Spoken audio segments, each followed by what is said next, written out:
À travers certains comportements, certaines réflexions de mon ex, je me sens pas respecté du tout dans cette reconquête amoureuse. Alors certes, il y a une rupture, mais je reste quand même un être humain et j'ai un petit peu du mal à tolérer tout ça. Comment gérer cette situation? Comment la comprendre? Où est-ce qu'on va quand on a ce ressenti-là? Comment on avance? Ce sont les questions que nous nous posons et ça commence comme d'habitude, juste après le générique.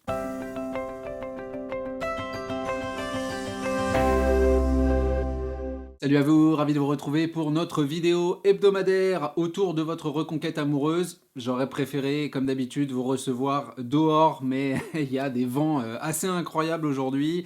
Et pour des soucis de qualité de son, je vous accueille donc aujourd'hui dans mon salon. En tout cas, la thématique, quelque chose qu'on a déjà abordé, mais qui est extrêmement présent au cours de la reconquête amoureuse et depuis la rupture amoureuse, c'est cette impression que je ne me sens pas respecté par la personne que j'ai face à moi, de par certaines attitudes, certaines réactions, certaines paroles qu'il ou elle peut avoir. J'ai un petit peu l'impression d'être complètement déconsidéré et que même ma valeur d'être humain n'est pas vue à sa juste valeur. Forcément, au niveau de l'ego, c'est quelque chose de relativement violent qui se fait poser énormément de questions. Doit-on, dans ce cadre, continuer sa reconquête amoureuse, hein? Il est vrai qu'on fournit énormément d'efforts, des efforts qu'on fait, on essaye en tout cas avec maîtrise. Certains moments, il va falloir faire le dos rond, utiliser le sens de la répartie, le sourire jaune, toutes ces choses-là. Quand on se fait, le pense-t-on ou le ressent-on, attaquer ou mettre de côté, il y a forcément à un moment une idée de volonté, je ne sais pas si c'est le mot, mais de sortir de soi, d'exploser, d'éclater et de dire les quatre vérités à la personne qu'on a face à nous. Le souci, on le connaît, c'est que ce genre de verbalisation va être un véritable frein à votre reconquête amoureuse, donc pesez le pour, pesez le contre dans un moment où effectivement on ne se sent pas respecté, c'est quelque chose de très difficile et la vidéo du jour, elle veut justement un petit peu expliquer le contexte, notamment psychologique, de ce ressenti qui vous anime pour voir s'il est totalement objectif.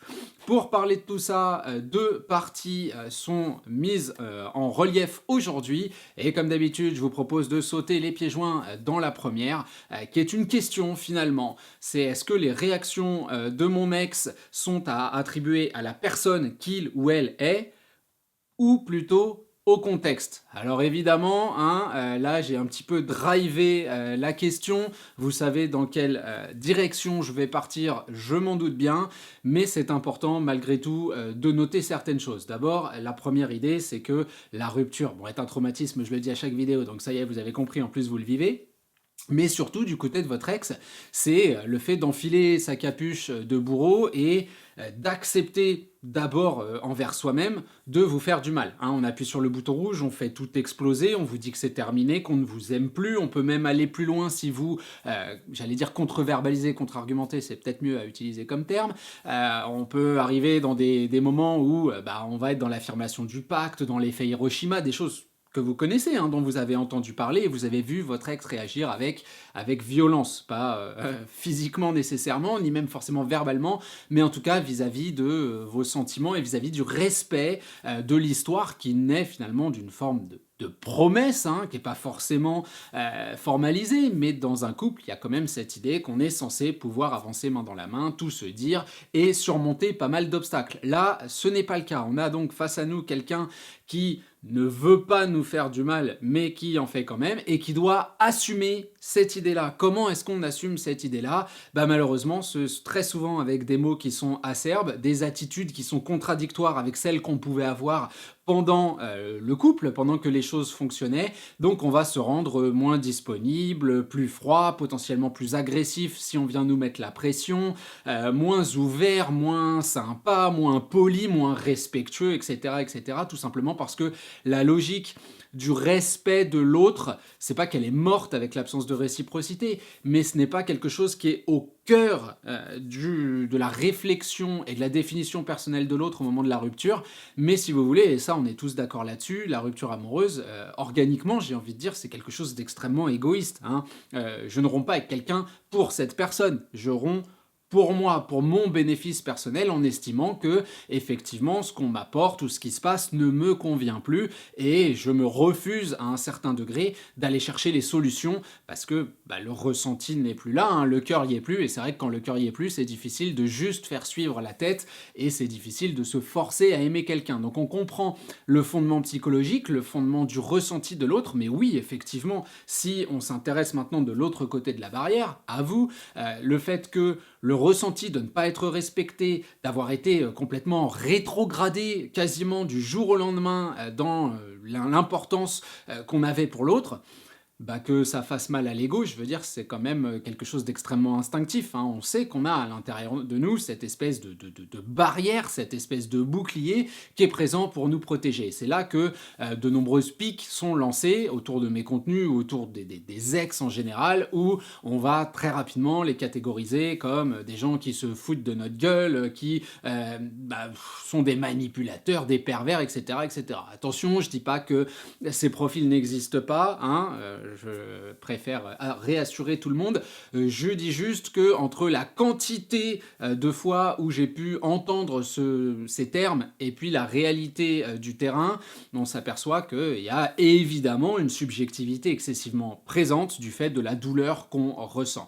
L'idée, c'est donc de se dire que le contexte influence les réactions. Et on le sait, enfin, j'ai envie de dire personnellement, ma chaîne, mes réflexions sont basées sur en partie l'importance et l'influence de l'environnement sur les réactions, les réflexions, la psychologie humaine. Donc on sait qu'il y a cette réalité. À partir du moment où je me suis engagé à me désengager quelque part, eh bien je dois tenir cette ligne de conduite. Effectivement, ça s'appelle le pacte, et le pacte, non, il n'est pas basé sur le respect qu'on peut avoir de vous. Donc oui, effectivement, il y a des moments où on va pas répondre à votre message, il y a des moments où on va vous squeezer littéralement, il y a des moments où on va dire des choses, on va faire des choses. Ce que je remets en question par contre, c'est le plaisir et la volonté première de vous faire du mal caché derrière tout ça. Je ne pense pas que votre ex, au moment de la rupture, s'est dit maintenant, moi, mon but, mon objectif, c'est la destruction absolue. C'est l'écartement total, je ne veux plus rien entendre de toi. Ça arrive qu'on le dise.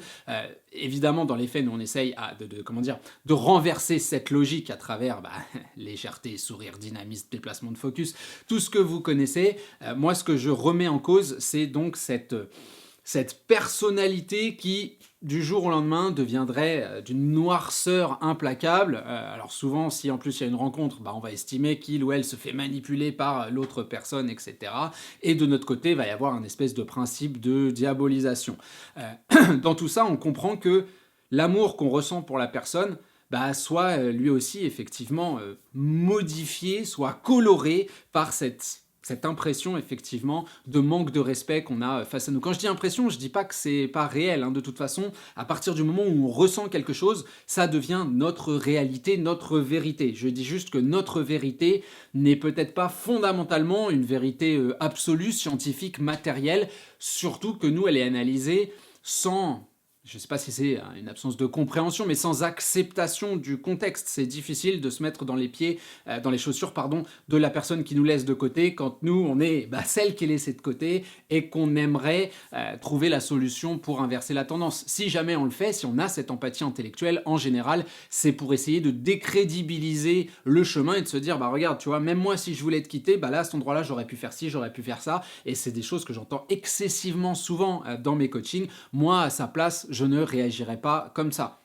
Certes, et je vous crois, et très certainement que d'autres personnes ne réagiraient pas comme ça, mais dans la situation que vous avez face à vous, effectivement, ce que vous ressentez comme un manque de respect, et qu'il l'est en partie, oui, effectivement, on peut toujours faire mieux, on peut toujours faire plus vis-à-vis de vous. Je dis juste que l'excuse ou l'explication dans la tête, le cœur et le ressenti global de votre ex, c'est quand même le contexte qui n'est pas rien. Une rupture amoureuse, ce n'est pas rien. C'est quelque chose d'intense, c'est quelque chose de lourd, c'est quelque chose de fort qui, effectivement, va donner une direction à pas mal de comportements. Du coup, ça nous amène sur un deuxième questionnement qu'on se pose quand on est un peu dans cette volonté de mener cette reconquête amoureuse et qu'on fantasme un petit peu sur l'avenir et qu'on se dit, qu'est-ce qui va se passer si on se remet ensemble?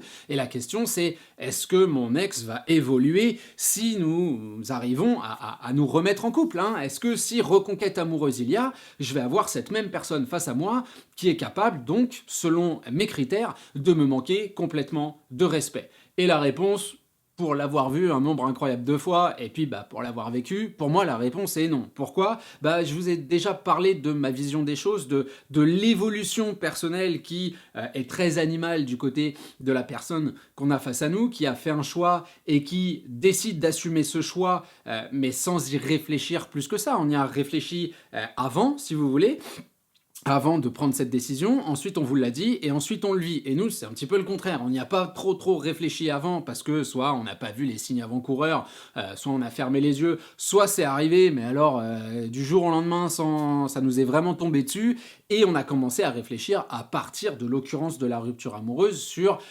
ce que j'ai fait de mal, sur pourquoi, sur comment, et puis finalement sur comment inverser la tendance. Donc nous, on est vraiment parti au petit trot, la personne en sprint, et effectivement, le marathon que nous, on lance, qui est fait d'évolution personnelle, qui est fait de déplacement, de focus, de réadaptation de sa communication, de compréhension des enjeux du relationnel dans un couple, de la psychologie de la rupture amoureuse, de l'acceptation de la décision, du deuil, etc., etc., etc., sont pas des choses qui sont réfléchies de manière consciente chez la personne que vous avez face à vous. Donc oui, je pense très sincèrement, pour une raison très simple, que je viens d'argumenter depuis une dizaine de minutes dans la précédente partie, que parce que l'environnement a un tel pouvoir d'influence sur notre façon de voir les choses, que nécessairement, si nouveau couple il y a, à travers vos interactions, votre communication, votre dynamisme, votre légèreté, parce que tout ça, évidemment, c'est pas abandonné quand on se remet en couple, hein.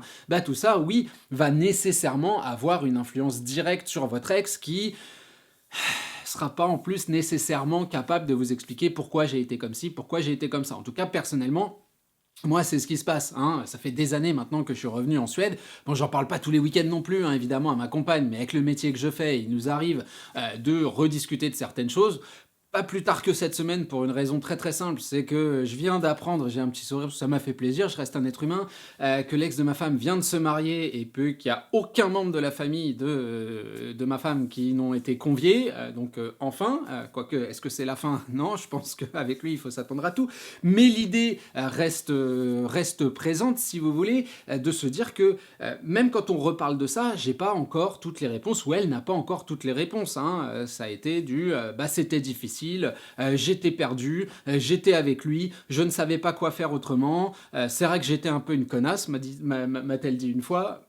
Plus que ça n'a pas été extrêmement articulé. Bon, après, je suis pas non plus à lui tirer les verres du nez, etc., parce que autre chose à foutre un vendredi soir, hein, très clairement, mais on comprend l'idée que le contexte global avait une influence directe sur la personnalité, sur les retours qu'on avait, parce que moi non plus, j'étais pas considéré comme la même personne en couple et en séparation. Tout à coup, t'as cette affiche, ce sticker sur le front qui dit que potentiellement, si tu viens communiquer, tu vas un petit peu casser les rouleaux, tu vas mettre la pression, tu vas vouloir obtenir des informations pour en faire quelque chose, et puis ce que je dis, si je te donne trop d'informations, tu vas peut-être les utiliser dans un cadre destructeur, soit pour mon couple, soit pour ma réputation, etc., etc. Donc il y a une notion de danger, d'alerte qui est toujours excessivement présent et qui là aussi explique ce que vous pouvez ressentir comme un manque de respect, c'est-à-dire en général une certaine froideur, une tendance à couper les conversations, à pas nécessairement toujours répondre, etc., etc., etc. Cela dit, ce qu'on perçoit dans notre environnement, c'est que lorsqu'il y a de grands changements matériels, des changements qui vont avoir un impact sur la vie de l'individu, ce dernier opère une réadaptation de ses raisonnements, de ses réflexions, de son comportement global. Donc oui, ou non plutôt, je ne doute pas du fait que si reconquête amoureuse il y a, votre ex changera. Alors peut-être il ou elle gardera certains réflexes que vous n'appréciez pas, effectivement, mais je pense que la notion de respect sera plus discutable à partir du moment où vous le voyez que dans la spontanéité, on est capable de créer pas mal de choses positives et effectivement d'avancer main dans la main. Donc moi, personnellement, j'incite pas à rester sur cette image du « oulala, il manque de respect », ça veut dire qu'il en a jamais rien eu à foutre, ça veut dire qu'elle n'imagine pas que on puisse se rapprocher. Même si elle ne l'imagine pas, encore une fois, nous, notre but, c'est de faire évoluer ce fameux contexte qui, lui, fait évoluer les mentalités. Donc que la mentalité soit bloquée, si vous voulez,